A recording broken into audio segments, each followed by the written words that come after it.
that haven't had the same opportunities that we've had, and continue to be failed by education systems, and a lot of just systemic inequalities in many ways that haven't had the same.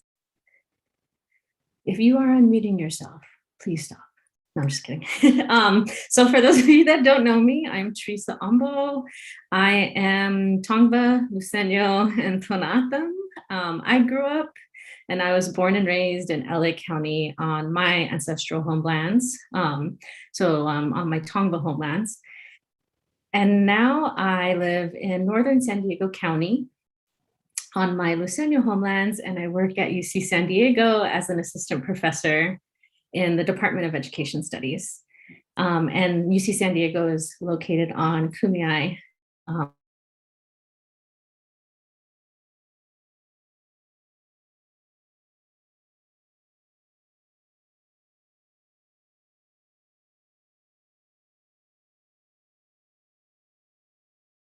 A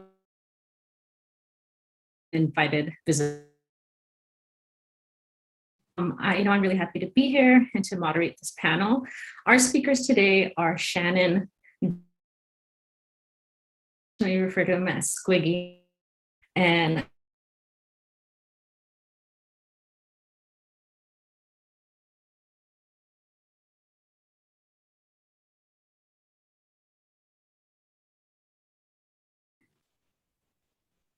can you hear me? I got booted and now I'm back. It did break up a little bit right when you went into North San Diego, Kumeyaay, and then it just dropped out, and then yeah. Okay. If I drop off, Alfred, you might have to pick it up for me. I'm really sorry. I'm on, like I said, on vacation, and so I do not have stable internet. It's not as reliable as California. Mm-hmm. And so I want to get into our speakers because they probably have better internet than I do. So we'll go ahead and start with Shannon. Maybe Shannon could introduce yourself. Hi, everyone. Can everyone hear me? Thumbs up. Hi, everyone. So thank you, Teresa, for that introduction. Thank you for being here with us, even though you're on vacation. We really appreciate it. We love your presence. So my name is Shannon Grace Sayula. I am, on my paternal side, I am Mexican, Latina, and on my maternal side, I am Pacifica from Samoa. I am so happy to be here with you all. I transferred from El Camino and Compton College in 2018, went to UCLA, graduated in 2020, and will be beginning my master's program at CSULB this fall for Master's in Counseling and Education. I want to be your college counselor.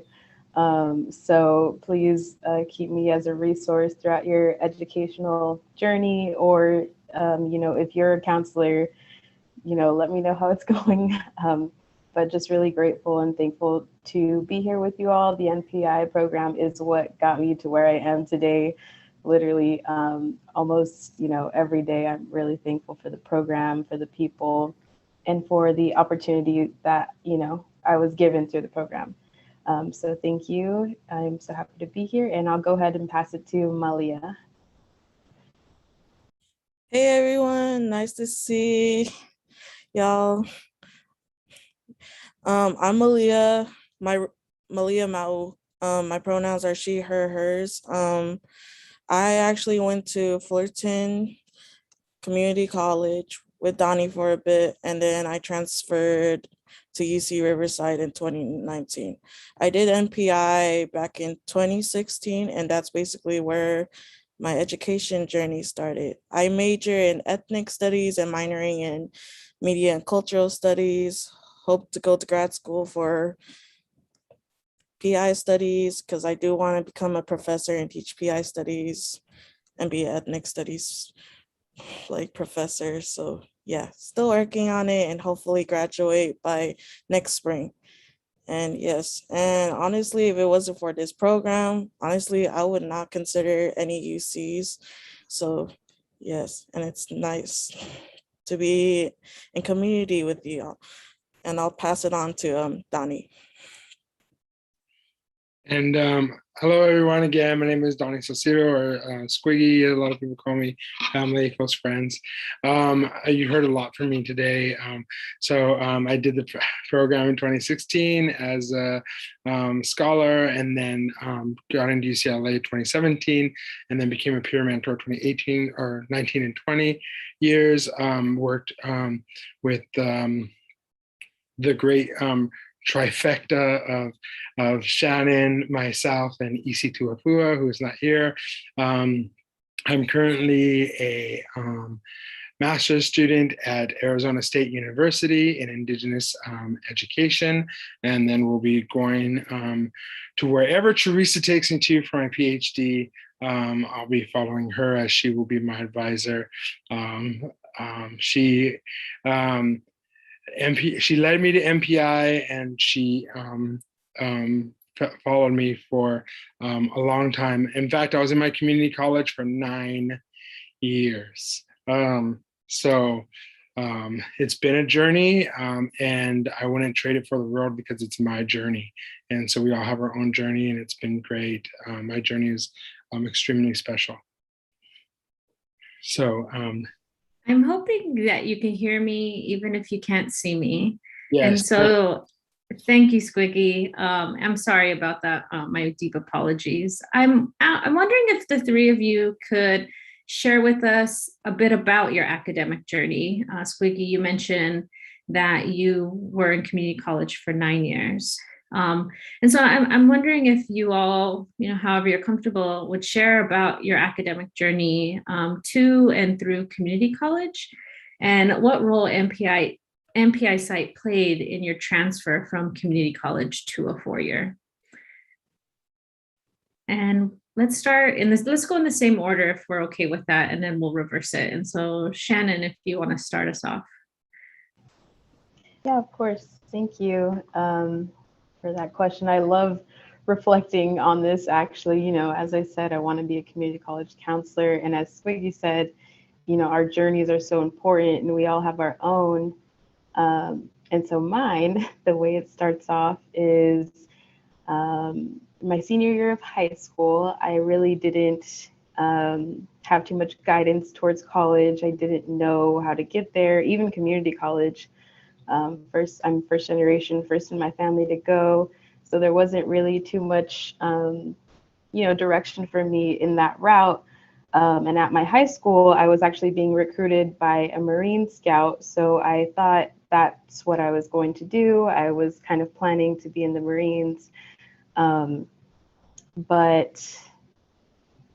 I don't know, I guess I was going through with the process, and I just didn't feel like a Marine. I didn't feel like this was for me. So I ended that process and was just kind of trying to find, my way. And luckily, one of my friends was enrolling in the local community college at El Camino Community College. So she helped me with my classes. We just picked whichever class. I was like, oh, I like art. Let's do art. I didn't even go in and do the like English or math assessment. I just kind of picked whatever seemed right, because my dad did instill in me that you need to be doing something, either get a job or go to school, do something. You have to do something. So that's what I ended up doing, picking up at El Camino Community College. And like I said, my probably first 2 or 3 semesters, I didn't really reach out to community college counselors. I thought, I could just sign up for this stuff on my own. But that didn't really work out. As we all know, there's like pathways, there's IGETC, there's different things you need to follow. So finally, I got the courage to head to the counseling office and, kind of try and figure this out with them. And it's crazy because when I was there was a little table with a little tablecloth, and it said UCLA CCCP, and it was one of our former mentors who also went to El Camino. His name is Armando, and he was there. And I don't know, he seemed friendly. So I started talking to him, asking him about, other things like the counseling office, if he knew where I should go. And he did point me in that direction, but he also started asking me things like, so where are you from? You know, like, what are you? And I was like, oh, I'm from around here. Like, I live in Torrance. He's like, no, you know, like, where, like, what are you? And I was like, oh, I'm Samoan and Mexican. He's like, I knew it. I knew you, like, a Pacific Islander. We have this program called NPI. And, you know, I think it'll really get you, you know, where you need to be with your academic journey. And he was like, and there's this really great peer mentor, Lydia. Like, I remember he name dropped you, Lydia. I was like, okay, cool. Like, I don't know who these people are. I think he was thinking like maybe I knew you, maybe you're my cousin or something. I don't know. You know, he just name dropped you. But I remember that so specifically that he did that and he helped me apply. And so that the summer of 2017, I was able to go to the NPI program at UCLA, experience the dorms and just being on the university campus. I'd never been to UCLA before ever. So just taking me as a community college student who had no idea what she was doing, you know, and putting me in this place saying, you can be here, you can do this, we're going to help you get here, was really, really like kind of what like bumped my motivation and got me going to the path where I was going. So I, you know, I did the program, got the mentorship, and was able to, after that, follow all those like Getsy things, and then end up transferring to UCLA afterwards. Yeah, after I had finished all my classes and stuff. So that's kind of, you know, the short version. There's a lot of ups and downs in there too. You know, our journey is not, well, at least me, it's not just, as you can see, it's not a straight path. But I'm thankful for it. I'm thankful for the people along the way that just see me and wanted to help me, you know, see. And I think that's kind of what I want to do with students is like, I'm here, we're here, just come to us, you know, and we'll help you. So thank you for that question, Teresa, and I'll go ahead and pass it to Malia. Thank you. How was my academic journey like? So honestly, I started like community college right after high school. I actually barely made it out of high school, you know, so I didn't really have that much motivation, honestly. So I was just basically lost and going with the flow and stuff.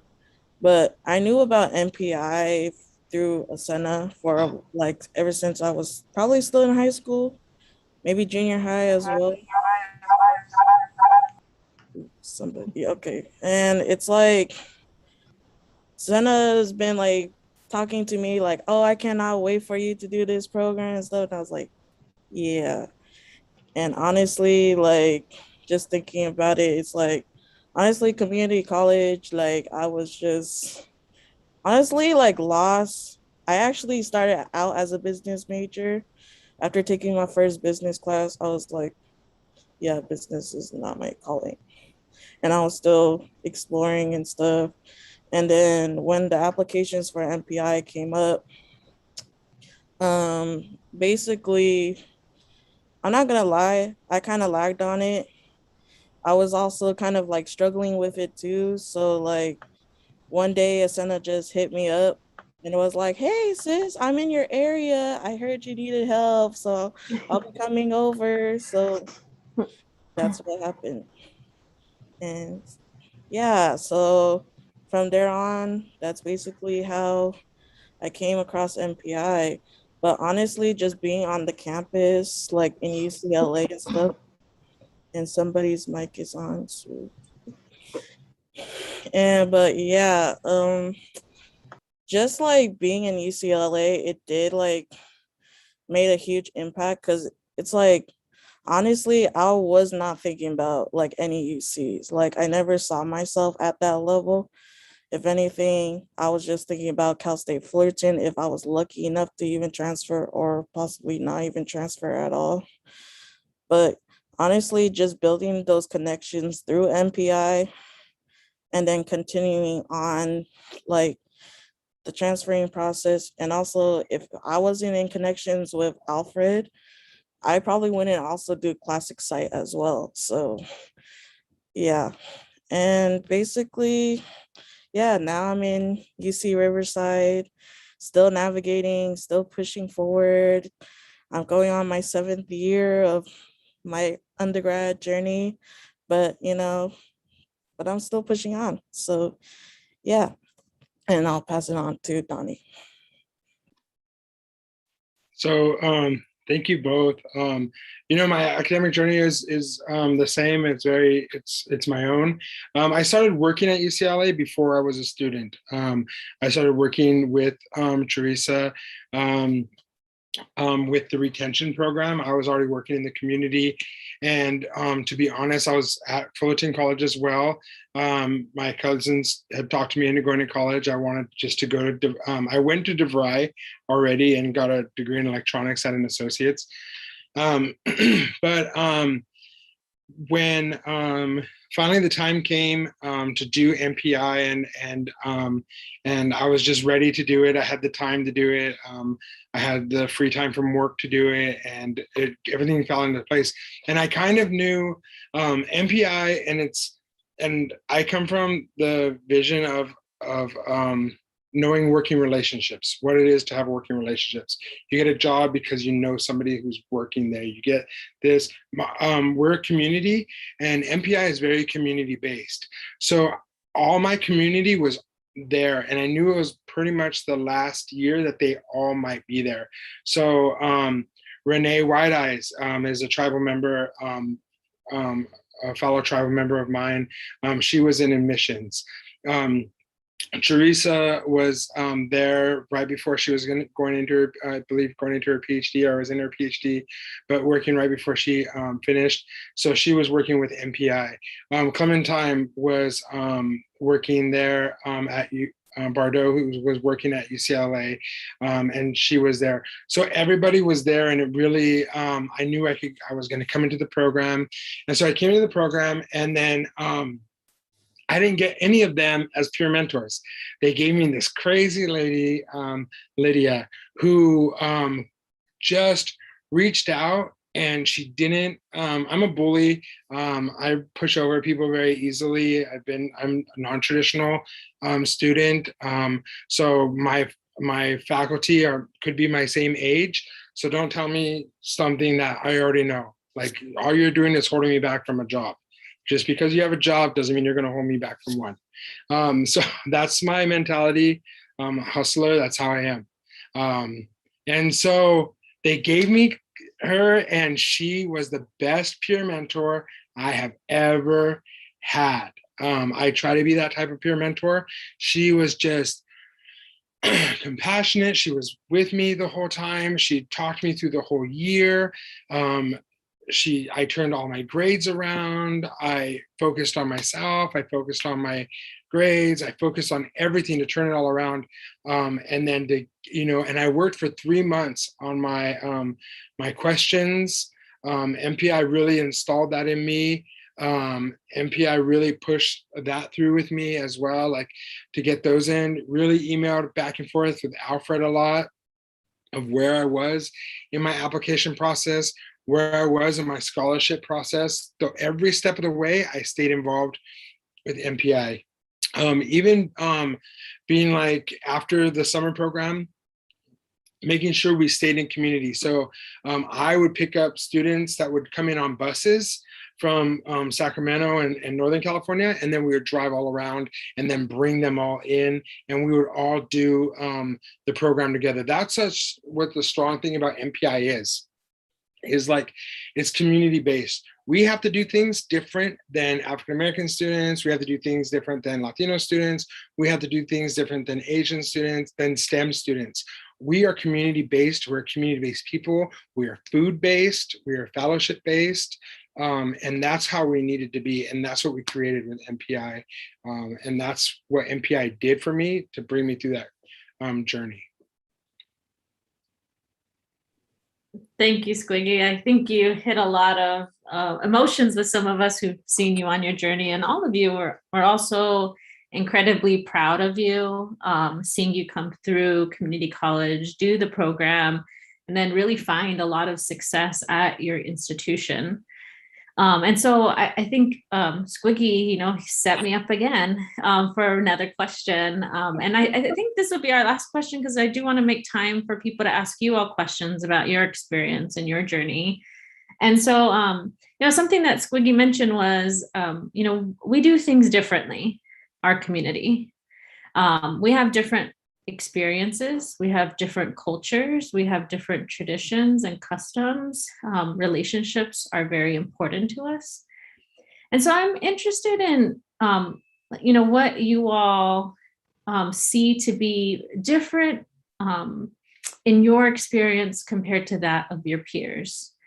Something else I've seen that you all have done is you've all had incredible accomplishments while you were at your four-year institution. And so I'll frame the question in this way. What challenges, what opportunities, what accomplishments did you encounter as an Indigenous student at your institution? And how are they different than those that your peers encountered? And we're going to go in the reverse order. And so we're going to start with Squiggy on this one. I think challenges for me were in the classroom. Academically, we're talked about Native and PI communities are talked about very past tense. Were objectified.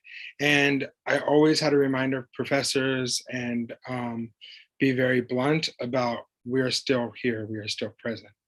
Some of the opportunities that I had is continuing to do the work. I had the opportunity to continue to work with Shannon and EC in building the program, building a program that built me, and putting that there, and being a part of that. And also the opportunity, I know that people think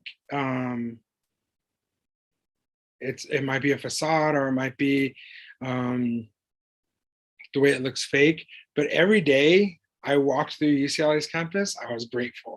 So I had that opportunity to walk on that campus and watch the sunset and look at the buildings stand between Royce and the other one and the other hall, and just be in awe that I was there. I wasn't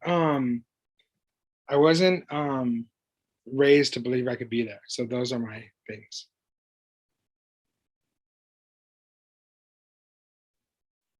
I think my challenges was, I think first one is transitioning from the semester to the quarter system. That's definitely a big step, I would say. Another thing is also getting used to an institution as well, because I felt like I spent 4 years in Fullerton College and I got so comfortable with it. So when it came to UC Riverside, it was just okay, now I have to start again. But it wasn't so bad because luckily I had some of my peers from NPI that went to UC Riverside, and also built connections with the other PIs as well. So they helped smooth out my transition as well. I'm also thankful for the transfer program as well over there called CHAS. Even though it's transfer students, just being a transfer student, honestly, when I finally transferred, it really showed transfer students are really in the bottom of the barrel. So we have to hustle through just to get what we need and stuff. And even now, just thinking about it, I'm a current student coordinator at the Asian Pacific student programs on my campus.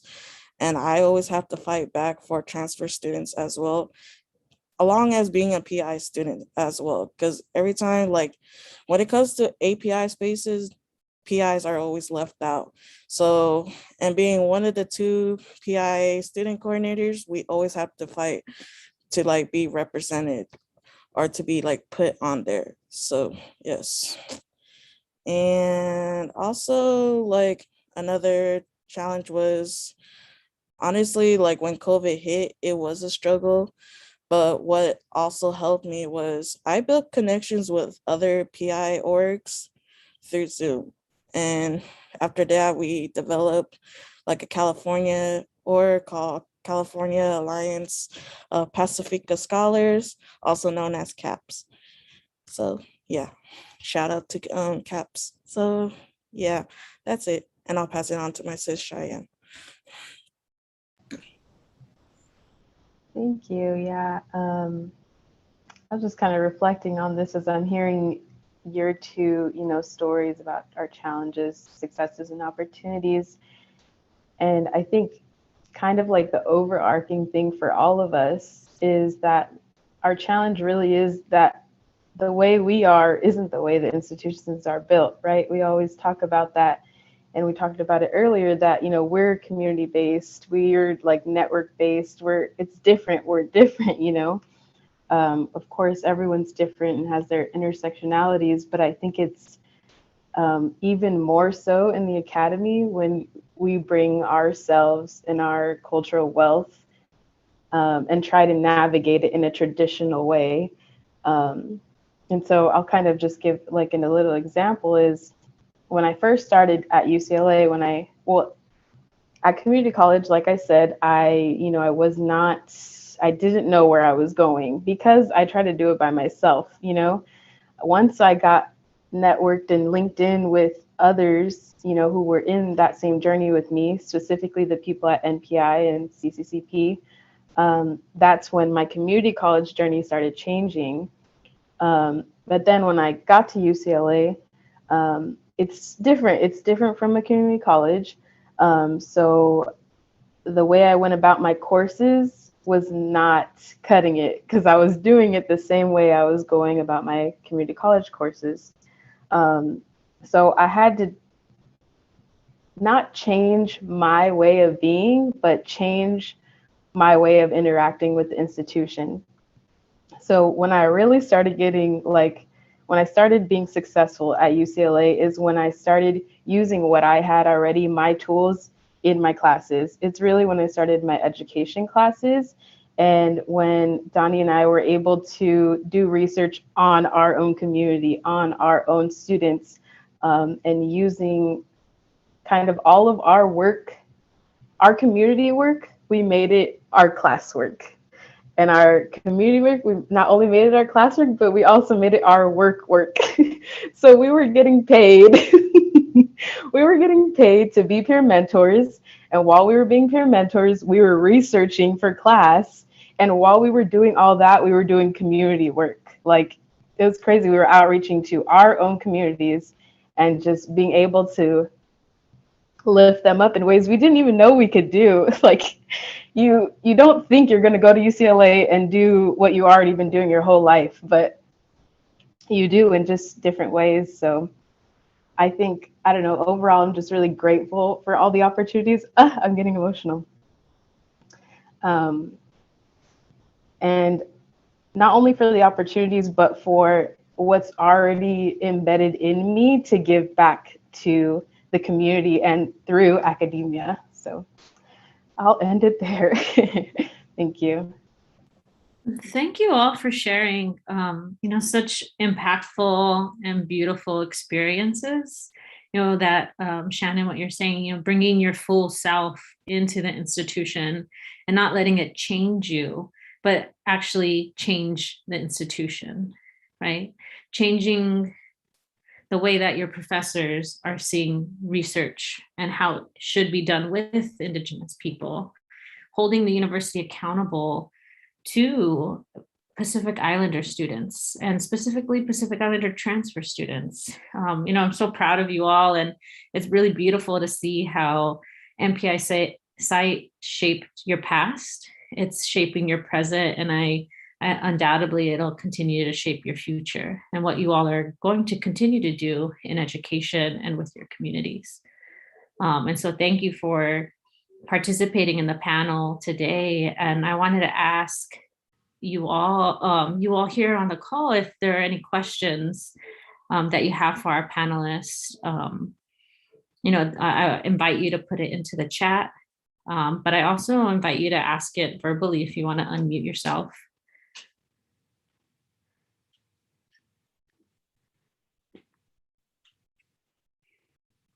Now we have that awkward silence. So we have a question, and I'm going to ask if, well, we have two questions, and so I'll let you all go as you want it. And so one of the questions is there an American Indian group at UCLA? And if so, how was that? And another question is, can you share your transfer stories? Another question is, what would you tell your younger self? And so I'll open it up to the three of you if there's a question that, you know, really hits you and that you want to respond to. So again, is there a group, an AI group at UCLA? Share your transfer story, or what would you tell your younger self? And thank you for those questions. For the AI group at UCLA, yes, there is American Indians Student Association. There's also American Indian Graduate Student Association that's there. So there are those programs. And at UCLA, those programs do have organizations programs that work together. So there is also a Pacific Island Student Association, and at UCLA, RAIN works with Pacific Island and Native students in retention, and both programs have their own recruitment programs. So there is a lot of that. There is a lot of those programs there for students, and they're really great. I was really caught up in the work with CCCP and my transfer family. And so me and Shannon and our counterpart Izzy were doing a lot of work. So it didn't give us a lot of opportunity, didn't give me a lot of opportunity to join those other groups. So we just stuck with transfers and working with Native Pacific transfers with those students. And Alfred kept us really busy. So we didn't have time for socializing.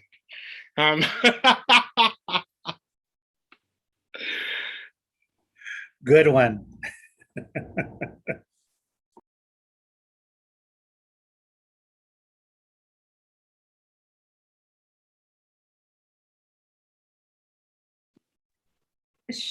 Oh, Shannon? Yes, yeah, I was just gonna kind of I'll answer the what would you tell your younger self question.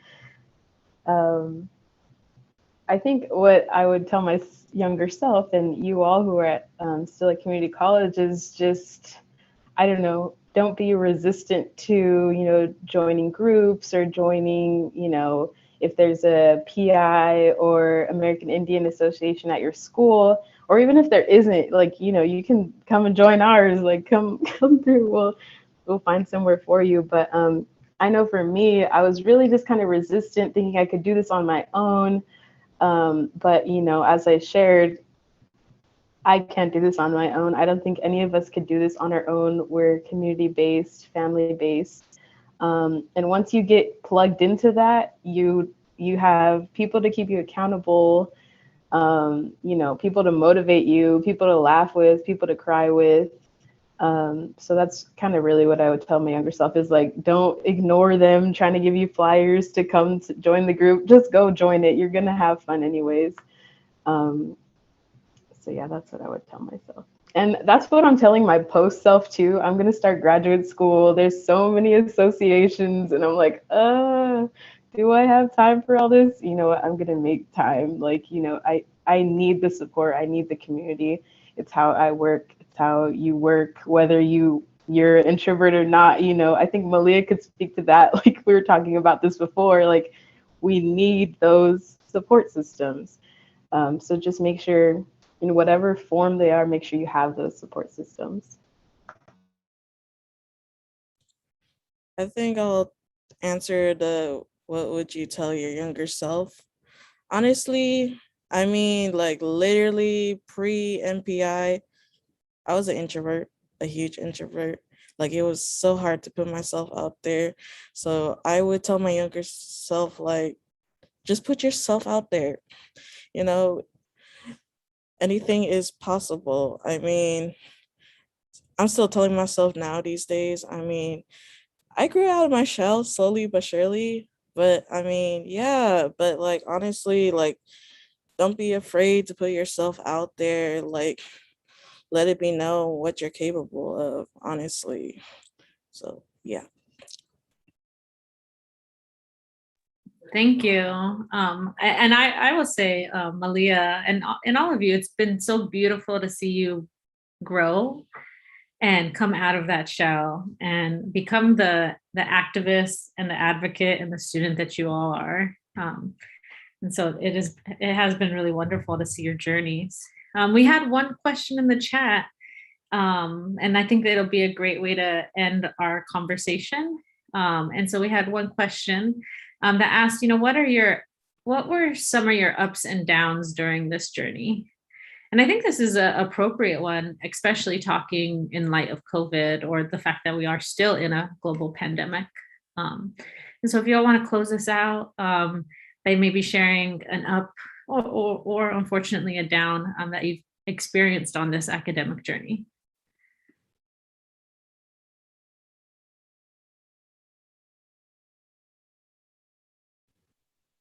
We'll start with Squig. So yeah, I did have a lot of ups and downs. One of the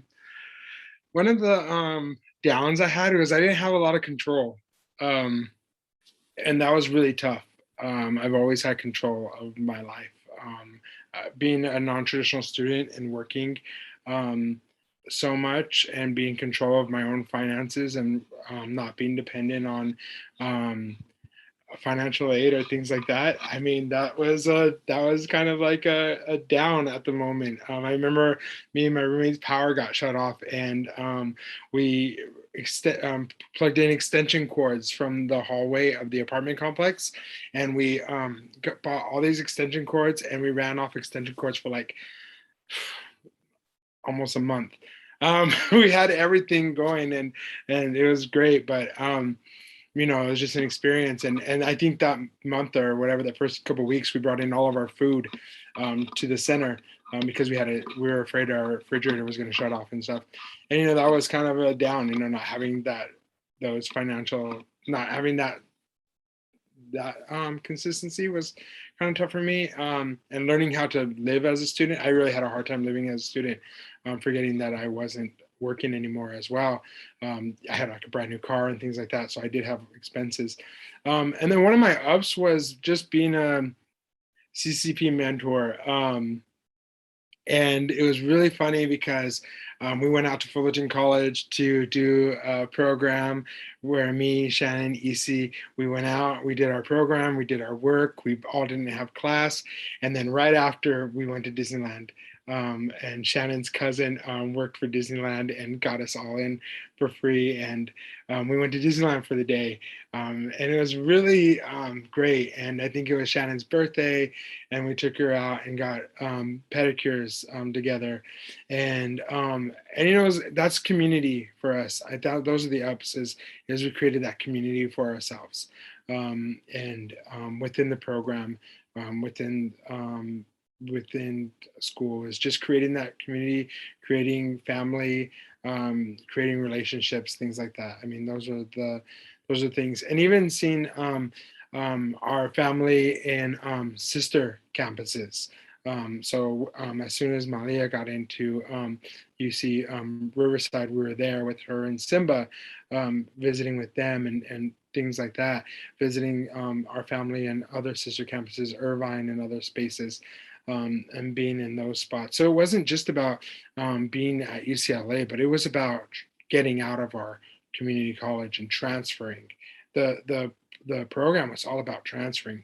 And so we were so excited to have so many doors, to see all those doors open when we got to transfer and see everybody that made it into different spaces. I think that was a huge up for me to visit sister campuses where I knew my family transferred to. Thank you, Squig. Shannon and Malia, do you want to hop in? Yeah, I can chime in on that. I think overall, one of the challenges that kind of I seen every so often during my academic journey so far is it's kind of sad to say, but it's lonely, and I think I've talked about this with Lydia before. It's just sometimes it's just lonely, and so we don't see people who look like us in our classes all the time, unless you're taking classes with all your friends. But I think for me, it was just lonely in the fact that like I'm the first to go, and I don't know, you just can't have the same types of conversations that you have with your friends from school, with your cousins or your aunts and uncles, your mom and dad. At least that's what I thought. Like, but going into my up, or like, you know, the good thing from it being lonely is I'm forcing myself to have these conversations with my family. Like, you know, I I think that was kind of a challenge of my mind too, getting out of like it's family and school. Like, you know, it's all, we're all in this together. They got me here, you know, you all got me here. It's all one big thing. So that's like, it's hard sometimes like to sit there and tell my mom like what I want to research about, or like my grandma.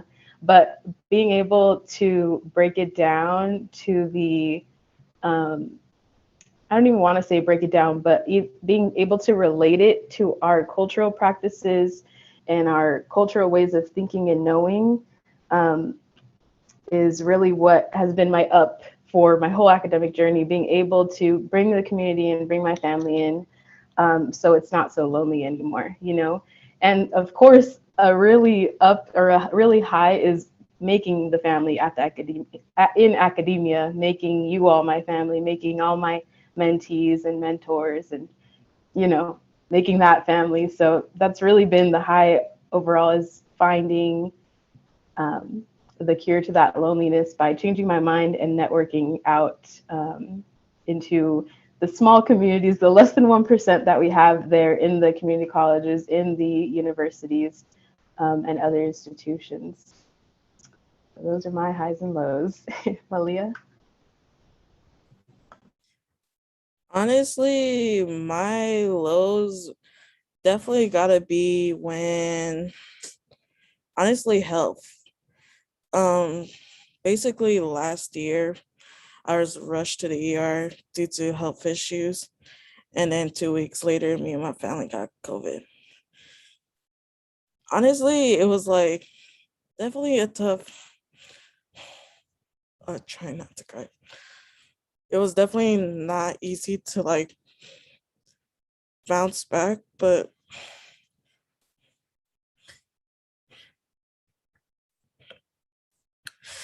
honestly, just having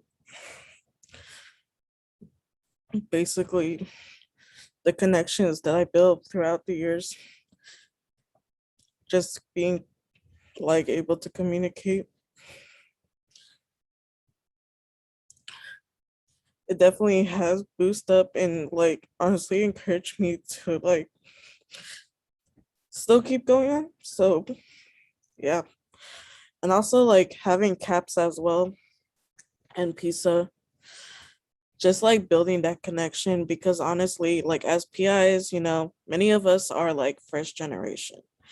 So we're always like, we always share that common sense, like, you know, our family doesn't understand, you know, but just building, sharing stories, like just basically venting, it helps, honestly. And I'm so thankful for MPI, because literally MPI was basically a first like taste of networking, you know, building those communications, those connections and stuff, and then continue on to build connections outside of MPI. Like, you know, if it wasn't for MPI, I wouldn't like know networking well. So yeah.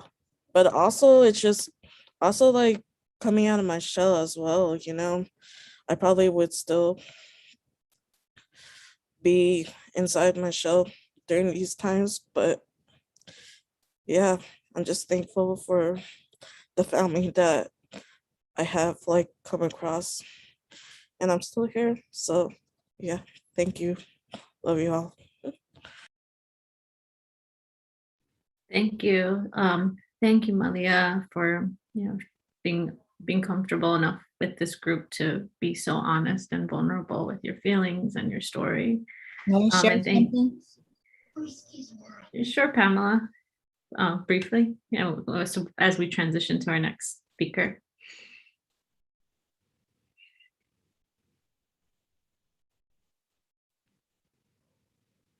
Are you there, Pamela?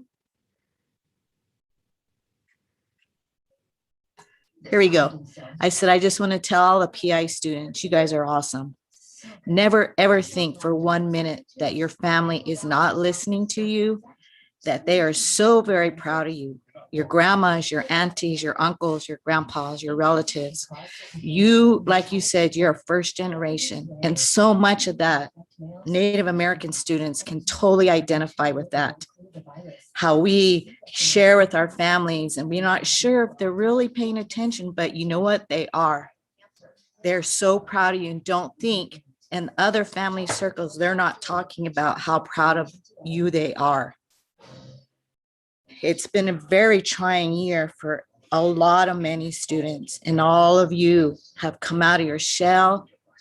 You've learned to network. Most importantly, through all those networks, you've empowered yourself. And empowering yourself is empowering your community. Okay. I was at a conference at Loyola Marymount a few years ago, and El Camino College students, Samoan football players were there. And this was the time that that Disney movie came out. And they were very angered at the fact that the Halloween costumes came out. What is it called? Moa?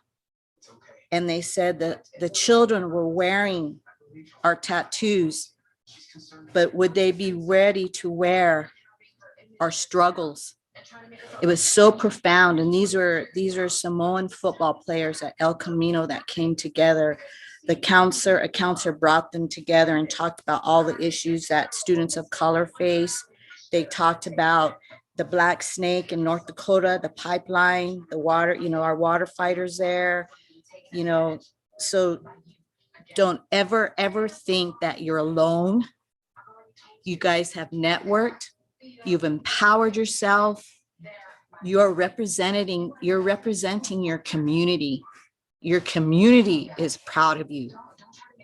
So when you say, I feel very alone, we don't see people like ourselves in our classroom, but just think, if you weren't there, who would be that voice in the classroom? So being in that classroom, even though you may see there's no one in that classroom like me, Alfred, me, and Teresa, we've all been there. We know what that feels like. So, but if you're not there and you stop, so does your community growth. So be very proud, be very strong. Walk strong in your journey. You're there for a reason. You got admitted for a reason. So think of that. Even though when you're feeling you're very alone, you're not. You have a whole community that's around you and rooting for you in their prayers, in their churches, wherever it may be. So always keep that in the forefront. You're empowering yourself as well as your community. Good job, ladies. And Donald. Thank you, Pam. Yeah, thank you so much, Pamela, for your really powerful words. And we're going to transition to our next speaker. So I'm going to turn it over to my sis, Lydia.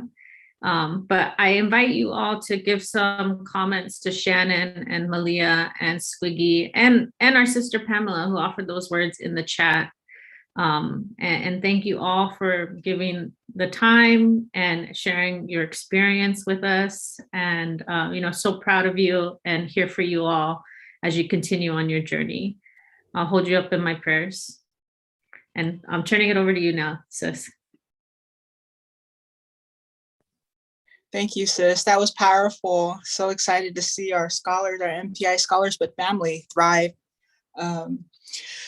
Okay, this next keynote speaker, Renee White-Eyes, she's a PhD candidate. And before I start the introduction, Renee is very dear to me, as Donnie and Shannon and Malia had shared, that NPI has brought a lot of us together, but it's community. We never left our community. We just extended our community in academia. Renee has played, including Dr. Teresa Ambo and Clementine, who is not here. Renee, you played a key role during my time in academia, and I am so excited to still be connected to you, but I am also excited to introduce you, my dear sister. And so Renee White Eyes is from the Kuchan Indian tribe. She's a doctoral student in the Social Research Methodology program at the University of California, Los Angeles.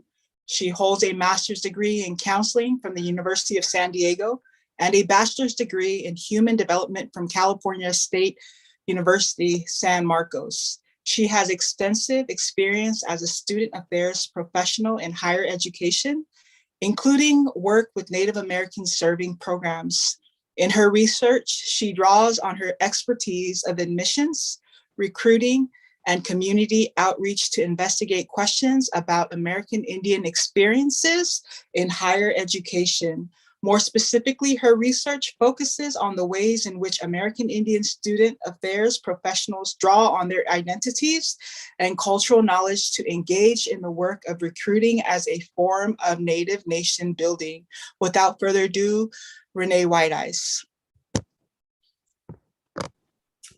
Thank you, Lydia. It is so awesome to see you. I miss you. I love you so much, and I'm so proud of everything that you're doing up north. Hi, everyone. Thank you so much for having me here to speak to you all. It's okay. The tears aren't going to come yet. I promise. But this program, Alfred, everyone here is just so dear to me. We have done a lot since I've been at UCLA for 10 years now. Can't believe it. And as I was thinking about what I wanted to say to you all today, my emotions were just all over the place. And even just hearing that intro, Lydia, I was just like, wow, are you really talking about me? Like, what? In the PhD? What? That's not me. You know, when I first started my journey, it was never my intention to go to college. I barely graduated high school. My mom received a call when I was a senior and said, hey, she needs to come back and finish her classes or else she's not going to graduate. And so my mom kind of whooped me into shape and said, you need to get your high school diploma. Don't be like me. You need this to survive in this society. So I was like, okay, Mom, whatever you want. I'll graduate high school. And then I had a talk with my grandmother, and she said, you need to continue on to your education. And I said, I'm not smart enough. I can't do this. And she said, I believe in you. You need to get your education to help our people. And I said, I'm not good at anything. I barely graduated high school. I hated high school. I'm like, how am I going to go on to college? And she's like, I believe in you. You will figure it out. And I made a deal with my dad to get my associate's degree at the community college because I didn't take the SATs. I didn't take the ACTs. I didn't apply for scholarships. I didn't do any of that. But I went to community college, and that absolutely changed my whole trajectory. I loved being able to take the classes that I wanted to. I loved having my own schedule, creating my own schedule as much as I could. And it was just a completely different environment. And I absolutely thrived. And I had a great community college counselor. He really took the time to lay out all the classes that I need to take, the transfer process, the questions that I had, because he asked me, what do you want to do? And I said, I have no idea. Transfer? I'm like, no, I'm just here for the associate's degree. And he said, okay, just take a few more classes. We'll talk again. And I met with him every semester.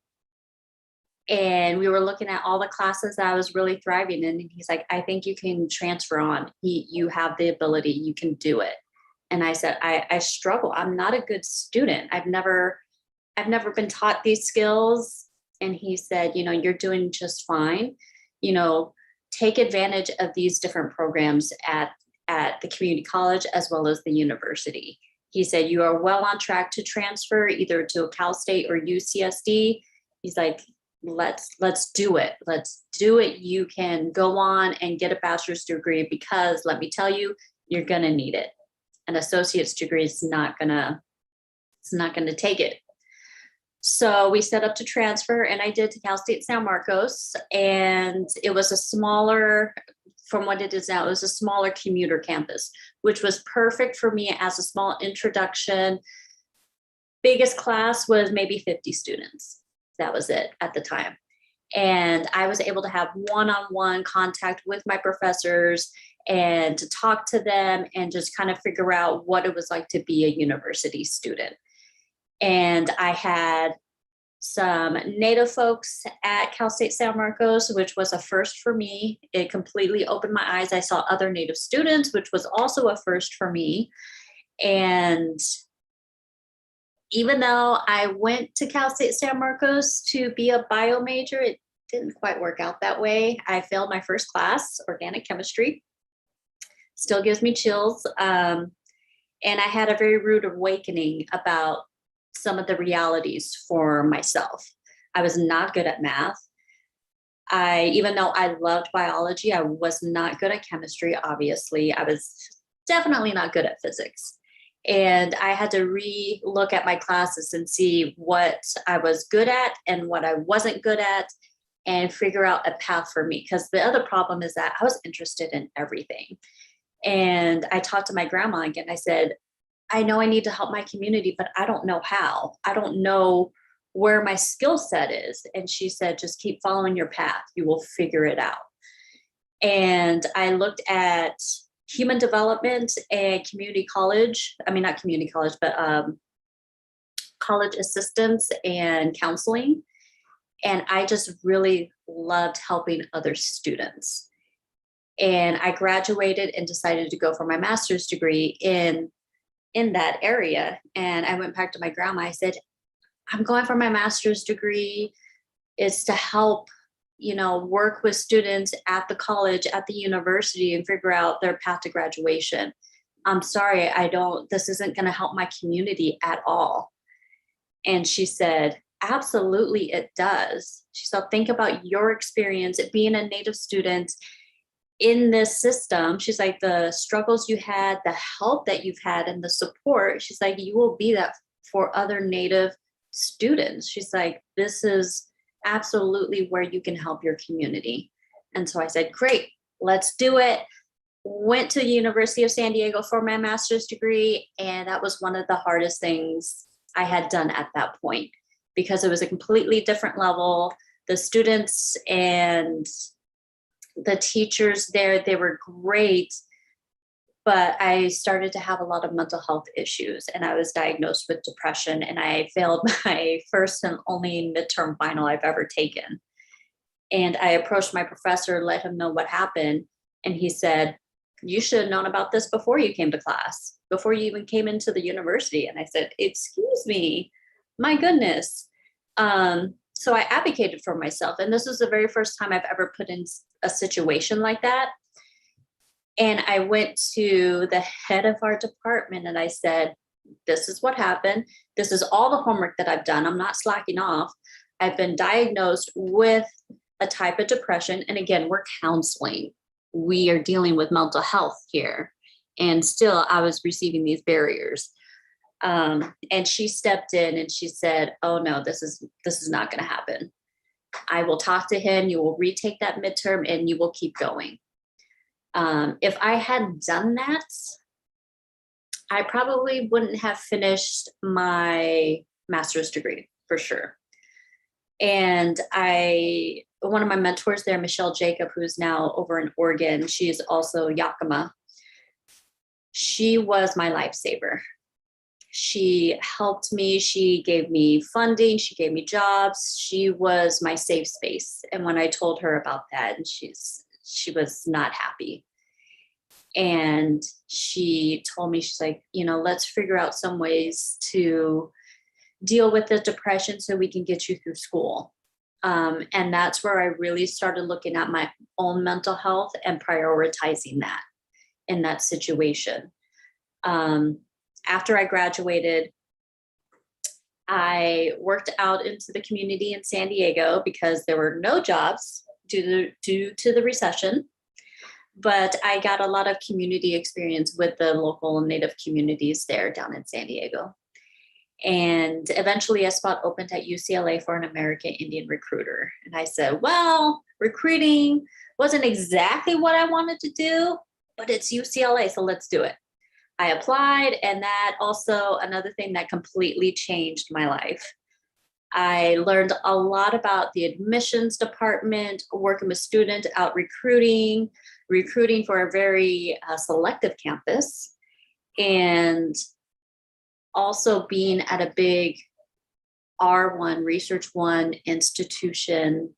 The students there, I was just in awe. You all are so amazing with going there, with what you're wanting to do and giving back to your community. You all got me through the day-to-day. Because let me tell you, working in the admissions department wasn't easy. And I started experiencing a lot of stress and mental health issues again because of what I was asked to do. Not only was I asked to recruit Native students, but I had to read transfer applications. I had to recruit general transfer students, as well as general freshman students, as well as participate in all these activities and travel out of state and do all of this stuff on top of my own job that I was hired to do. And once I started pushing back, that's when I started having issues with the department. And at one point, I just decided my health and my mental health was more important and I had to leave, which was a very hard decision for me because I felt like I failed.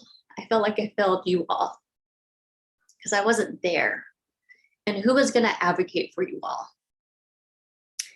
But being me, I decided to still have a toe into the department and to keep talking to them and advocate for the position and advocate for who is going to get hired next and to make this a career position so they couldn't get rid of it, as well as to keep reading applications.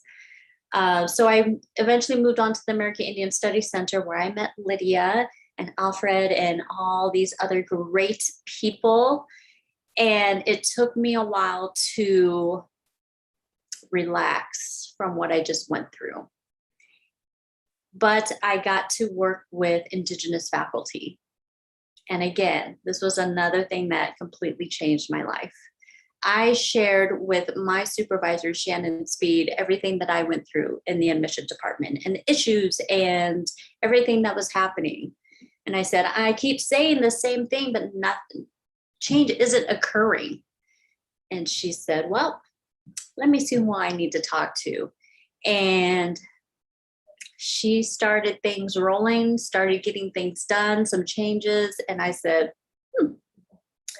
I think I need to go back to school and get that PhD. So when I stand up, people are actually going to listen and make some change. So I ended up going back for the PhD, and this is where I'm at today. And the reason why I share all of this with you is because your purpose for going to school, your motivation is what's going to get you through. Yes, you're doing it for the community. Yes, you're trying to make some change and advocate and social justice, everything that's needed. And we're all here to support you, but we can't do it for you. And that's where you really need to think about, why am I doing this? Why am I here? Because it's those constant reminders that's going to get you through. My purpose is to create change. It's to be there for the students, to make change for the students. I can't tell you how many times Lydia came to my office, cry sessions, and trying to figure out her thesis and what she was going to do. And that is what I am here for. And it's so hard to create this with this current system. So that's why I went back to the PhD and said, you know what? I'm going to have those 3 letters behind my name. I'm going to do some research and I'm going to show this and try to see what I can do on the faculty end. It is one of the hardest things I have ever done. And the only thing that's getting me through it is reminding me why I'm going back to school. It's for all of you, not to create change for me. No, I've been there, I've done that. It's to create change for you, so you don't have to go through what I went through. And I think about my grandmother. She passed before I graduated with my master's degree. And I've been thinking about her lately because her birthday was yesterday. And what would she have said about me going back for the PhD? I know she's proud of me, and I know she would have said, you can do this. Just keep going. We're here to support you. We got you. When you fall, we're going to pick you back up. And it's unfortunate that she won't get to see me graduate in person, but I know she's there with me. So for all of you, we're all standing behind you. It's a very lonely road, but you can do it. And I know you can do it. But when things get dark and it seems like there's nobody to talk to, remember us. Reach out to us. We're here for you. We are here to talk through these barriers, these challenges, those instances in class where the professor's like, hey, we don't know anything about American Indian tribes. Like, what do you think about this, this, and this? And you're having to speak on behalf of all Native people and Pacific Islander people. We're here to listen to you vent. We're here to help you navigate some of those challenges. We're here for your successes, accomplishments, all of it. Just remember why you're going back for during those really dark times. And when it feels like there's nobody to talk to, reach out to one of us, because we're here. We've been through it. And we're here for you. The other thing is that sometimes people who you thought were going to be there for you, some family members, may not understand. And it's okay. They will eventually. And they will appreciate what you're trying to do. Also, the time may not be right for you right now. And that's okay. That's the great thing about transfer. That's the great thing about community college. You can always come back. I did a 10-year gap between my master's degree and the PhD. And I only came back for the PhD because I knew I needed something that I was very passionate about in order to survive. And I had to wait to find that passion that was going to get me through this journey. So if the timeline isn't right for you right now, that's okay. You can always come back. And the other thing is always ask questions. Take charge of your education. Because sometimes students fall through the cracks. It happens all the time. Ask questions. If you don't know what questions to ask, talk to us, because we'll start asking you questions. And then we'll figure out what it is that you need from the university for you to succeed. While I would love to have all of you at UCLA, UCLA may not be the right fit for you. It may be UC Riverside. It may be a Cal State. It may be out of state.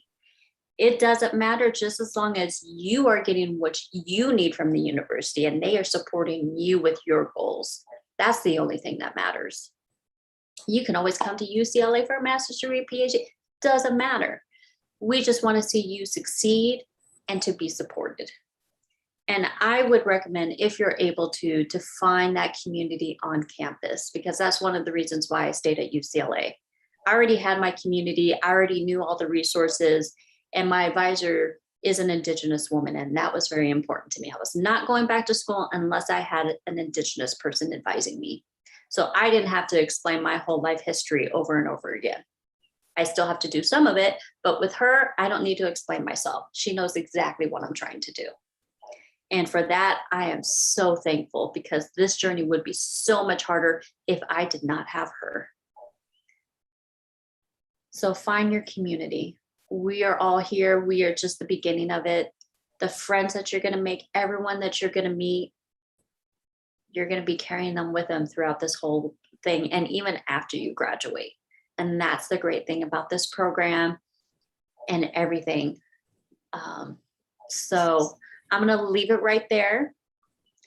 And I'm going to open it up for some Q&A or some comments. I am here to discuss whatever it is that's on your mind, but just know that we are all proud of every single one of you.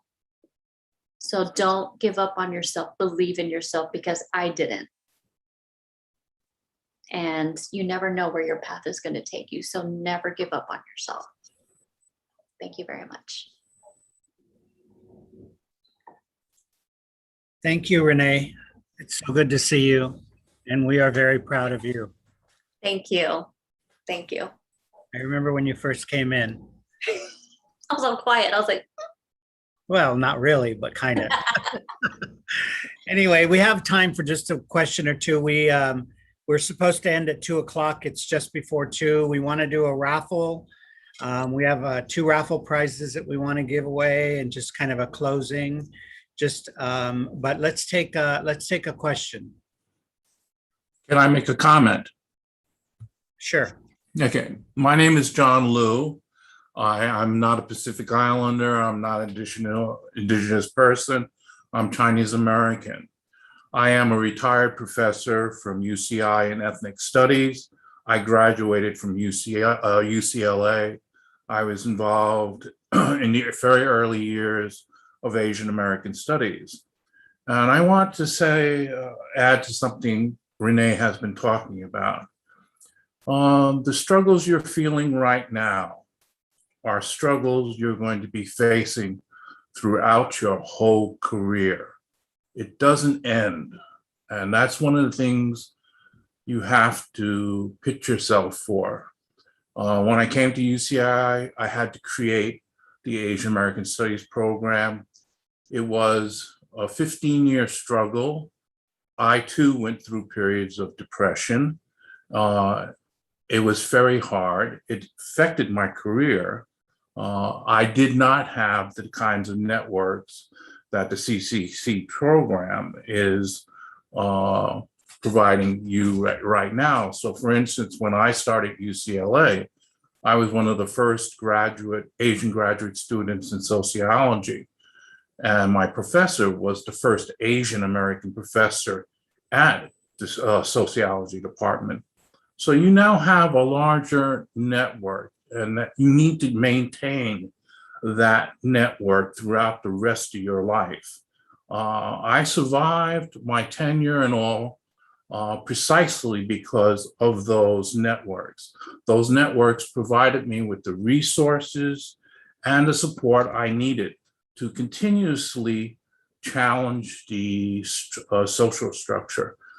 And so I was just listening in on this, not because I'm a community college transfer student. I just want to hear how people were dealing with the issues that now that I had to face 30 years ago, 40 years ago. So keep in mind, the network that you have right now is your survival mechanism, and you need to maintain that throughout the rest of your career. Thank you. Thank you for your comments. Thank you. So if you wouldn't mind putting your questions in the chat, we'll collect them and ask Renee to respond to them at some point. I think we should try to move forward. If you can share the screen again, Joel. We want to make sure that tomorrow is a first gen transfer webinar. So if you are interested, you can copy the QR code, go to our website, you'll see that. You're welcome to come back. Each webinar is different from the perspective of the community it's representing. Some of what you heard today, maybe you'll hear about tomorrow, but there will also be other things. So feel free to participate in any one or more. Next slide, please. We will continue on. Next week, we have Southeast Asian non-traditional, undocumented, and Chicano Latino communities. So please feel free to join any of those that you feel you'd like to be a part of. Blanca, if I could ask you. Is Blanca still here? Yes, I'm here. Will you take it away, please? I am doing the raffle. Yes. So I double check. I'm gonna be sharing my screen. If you do not see your name, please let me know so I can add it. Give me a quick second. So we have a raffle going on for some UCLA items, and we will not be sending them out until probably mid-September or so after we finish all of our webinars. But we will collect your information. Alfred, if I can just add that I'll be DMing everyone to ask for their addresses and to get in contact with you. So if you all could respond to those messages, we'd appreciate it, just to make sure that you get your goodies. So if you don't see your name in the wheel, please let me know so I can add your name really fast before I start the wheel. If not, then I'll go ahead and spin it. So, okay. Blanca, can you add Darian Masoli? I don't think I see her. Yeah, the name is right here. Okay. Yeah. I see. Go for it. Oh, and then Calvary Toilolo. Okay. Up in the chat. Oh, the suspense. Okay, I'll start it soon. Give me a second. All right, so I'm gonna spin it. Let me. Oh, no. I want to optimize it full screen. Okay, so let's see who the lucky winner is.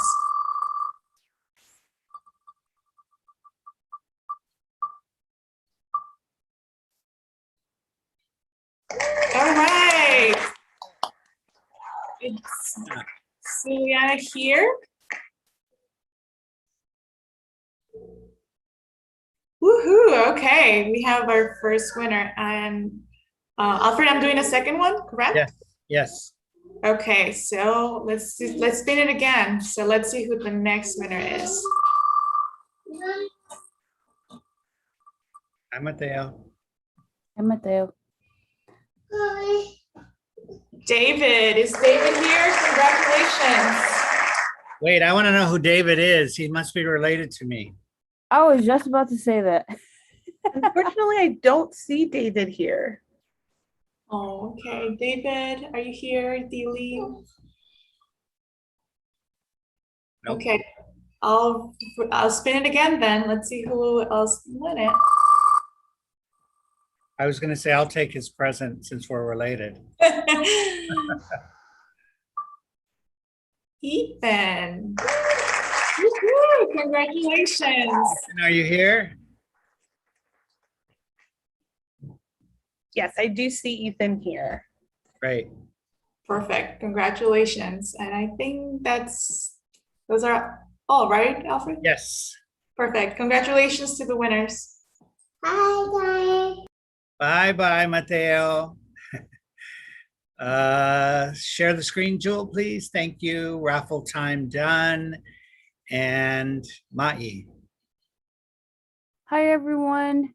We have reached the conclusion. So to stay and connect, please take a picture of this QR code and you'll be linked to the group me for us to all stay connected. And yeah, that's pretty much it. Next slide. And here are the other website, the CCCP Center for Community College, cccp.ucla.edu, where throughout the years, as time goes on, we will update you with current events and especially with our scholars program. And to contact us, there is our email, CCCP, there's 3 C's, at college.ucla.edu. And to contact us will be 310 area code 267 441. And also, please follow us on Instagram and social media. Almost all of you guys are on social media, and our names are CCCP_UCLA.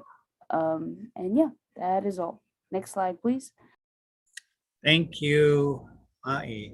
So on behalf of UCLA and CCP, we really just want to thank you for spending the time with us and hope that you were able to get some helpful information to you. I know we had amazing speakers, and I want to thank all the amazing speakers for the dedication, for the work, and for the commitment to the community. We are here to help you along the way.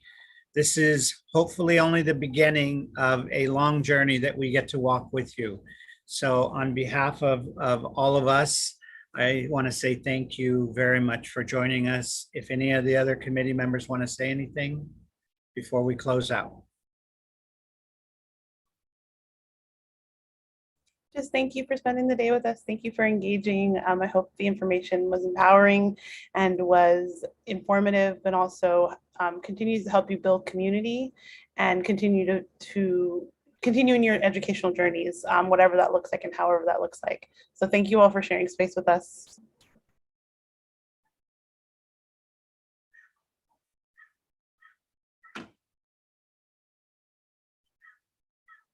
Okay, well, have a good afternoon. Stay safe, stay focused, and reach out so we can help you get back on that journey. Take care, everyone.